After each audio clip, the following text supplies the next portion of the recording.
In today's video, I'm going to teach you use the R key, rotate. Rotating objects is one of those actions you'll do constantly, so it's worth learning the fastest, most reliable way to do it.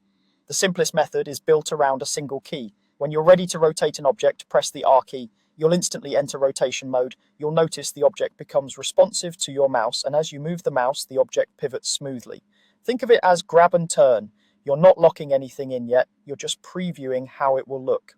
Take a moment to move your mouse slowly and deliberately. Small hand movements translate into fine adjustments, while larger sweeps give you big, dramatic rotations. If you need more control, reduce your mouse movement and focus on the edges or silhouettes of the object to judge how far you've turned it. It helps to pause briefly and check that the visual result matches what you had in mind. When the object looks right, left click to confirm.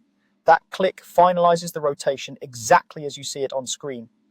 The key idea is that nothing is permanent until you confirm, so you can explore different angles freely before you commit.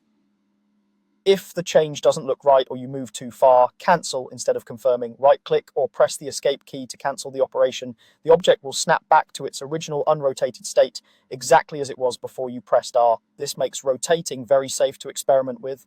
Try a turn, evaluate it, and if you're not satisfied, cancel and try again without any risk. A helpful habit is to set up your view before you start. If your camera angle is clear, the rotation will feel more predictable and the motion will match your intention. Once you're in rotation mode, keep your eyes on the parts of the model that matter most to you. If a corner, edge, or feature aligns correctly as you move the mouse, that's your cue that you're getting the angle you want.